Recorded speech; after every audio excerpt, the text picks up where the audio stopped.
and welcome back to my channel. My name's Melanie and I live in Copenhagen, Denmark, and I usually make videos about living in Copenhagen, giving you hints and tips and showing you around the city.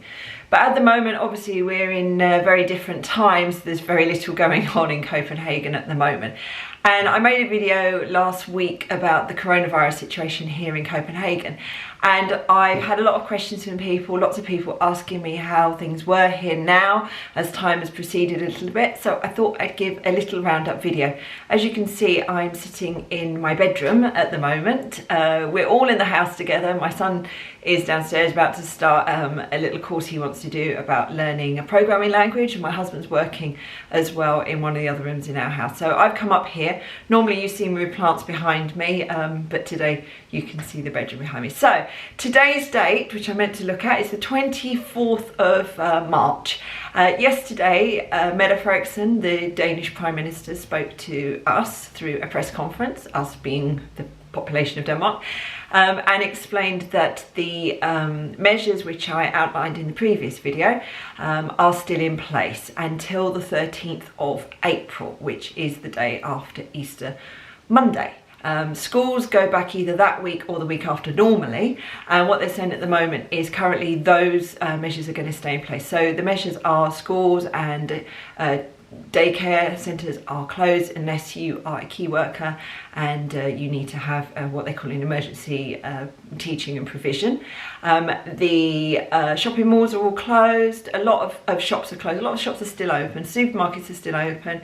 They are recommending, well, no, they're recommending, they're telling us that we must social distance, keep 2 meters apart from people, not congregate in groups of 10 or more. Pharmacies are still open. Everything is exactly as it was previously in the video that I put out then.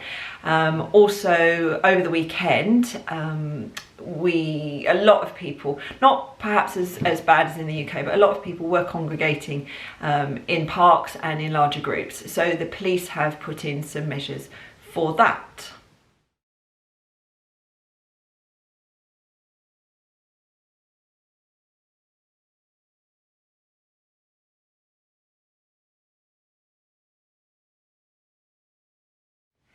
So the last screen I just showed you there was the text message that the police sent to all mobile phone users in Denmark, and that probably covered most of the population. So they sent that message out. It's I think it's got a nice tone to it. It's not too draconian, it's not too strict in how they're phrasing it. They're reaching out to us and asking us to do the right thing.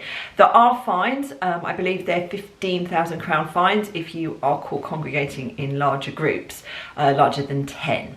Obviously the public transportation there's hardly anybody using it. People aren't cramming on because the majority of people are lucky enough, I think, to be able to work from home. Some other things to show you, which I will put at the very end of this video. I went into the city centre on Sunday evening. I social distanced, I was very cautious, just to see what it was like, and I will run those videos now. You can see the first video you're going to see is Kongens Nytorv, which is one of the busiest squares in Copenhagen. And by square I mean obviously there's a green bit in the middle, but it's a big roundabout going around it, normally chock-a-block with cars. This time of the year, that part of town, and the second video you'll see, which is Nyhavn, that part of town would be heaving on a Sunday night with tourists. It was admittedly pretty chilly, but it was a nice clear day. You know, it would have been packed. Those restaurants around there would have been packed. It would have been super busy. So it's really interesting to see, as somebody commented on my Instagram, you know, it's great to see that Danes are actually taking this seriously. So here's the videos, you'll see those, and I'll come back and talk a little bit more after you've watched those videos.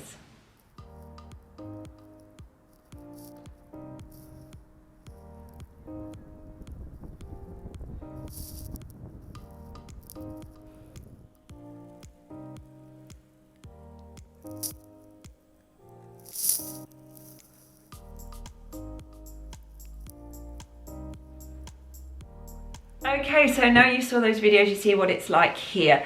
So that was really just a little update from here. Homeschooling, I know a lot, well, we call it homeschooling. Remote learning, I think, is a better term, because homeschooling is something that you've chosen to do yourself.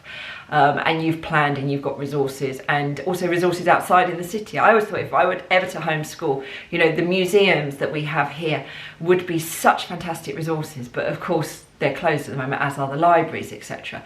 But yeah, a little update on that, because I know people in the UK have just started it this week, and there's a couple of people I follow on Facebook who are making, you know, lots of very valid comments. You know, this isn't all, you know, stop posting up pictures of your perfect homeschooling setup and everything. You know, we've got to admit this isn't easy. We're not teachers, and particularly here in Denmark, you know, parents that are at home aren't on holiday, you know, they're still having to work. So, you know, if you're being expected to do an 8-hour working day and you're supposed to be supporting your children, it's not that easy. So I think, as advice that I always give in many situations, is be kind to yourself and to those around you, and take it realistically. But we've been doing it for, this is the second week, just going into the second week.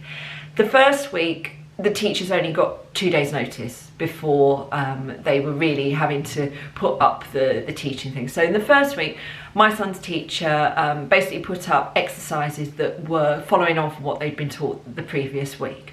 So that seemed to go a little easier for me. I don't think it was as interesting for him to do. But in this second week, the teachers are obviously learning a lot from each other and from how other schools in other countries or here are doing this. So this week, his school have been using something called Padlet. It's an educational kind of portal, I think, and they can put up individual things. So his class is grade 4, so say 4 EN at the top, and then his teacher in the different columns is putting in the literacy work, the maths work, discovery of the world, whatever the other subjects are, and he's putting them in there. And also you can communicate directly with the teacher and with the other pupils through it. So this week was far better. Now I worked out a bit of a study schedule for my son, and actually it's only Tuesday and he's completed a lot of the maths things already, and working on the literacy, and you know, working through the week with the different tasks, doing something different each day, not just focusing on one thing.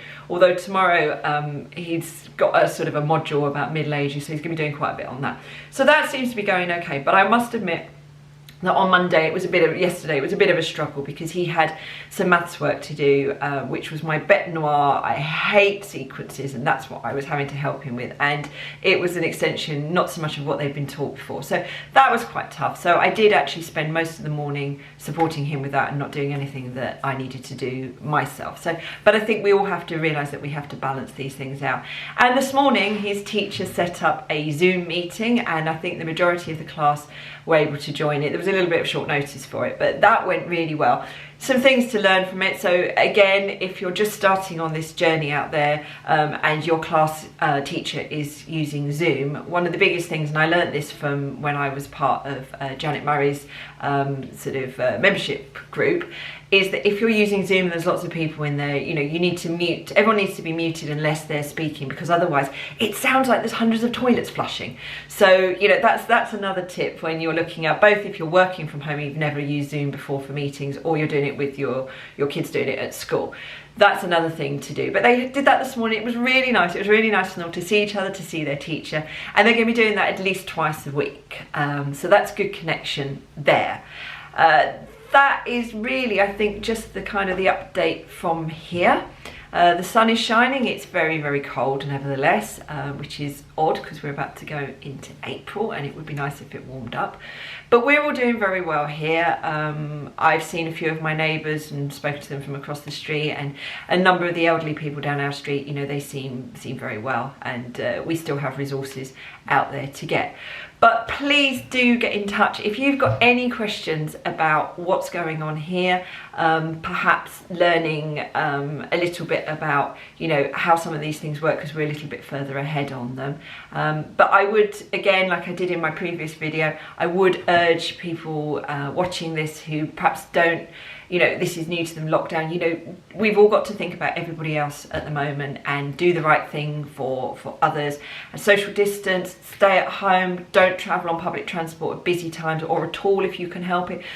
Follow what your government is telling you to do and follow it and do it wherever you are, but also use your own common sense. If you don't have to go out and about too much, don't go out and about too much. You know, get your exercise, get out. Yes, you can go for a walk, but you don't have to be out there all the time.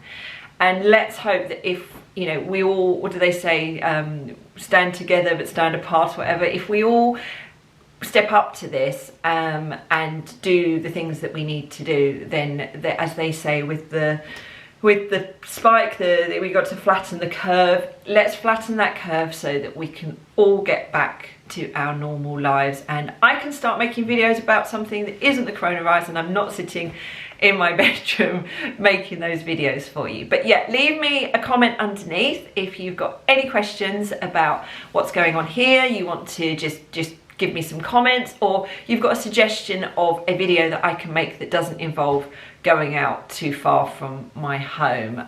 Maybe you've got some questions about life in Copenhagen in general. Perhaps we could talk about something that's not virus related and we can do something else. But please just leave me a comment at the bottom, and I would love to hear from you, and I will reply. And do click subscribe. I'm not bothered about this bell business, I don't really understand about that, but yeah, just, you know, subscribe, then you won't miss any videos. Give me a thumbs up if you've enjoyed it, and give me some comments, and just let's just talk to one another and keep together. Okay, until next time, bye for now.